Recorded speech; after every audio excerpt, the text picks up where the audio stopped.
Wahai Allahku, aku tidak punya apa-apa untuk kupersembahkan kepadamu. Namun aku sangat berharap Engkau jatuh cinta pada salah satu kebaikanku.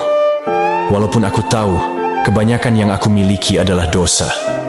Jiwaku tertunduk malu dalam sujud, menghitung detik-detik yang terlewat penuh khilaf.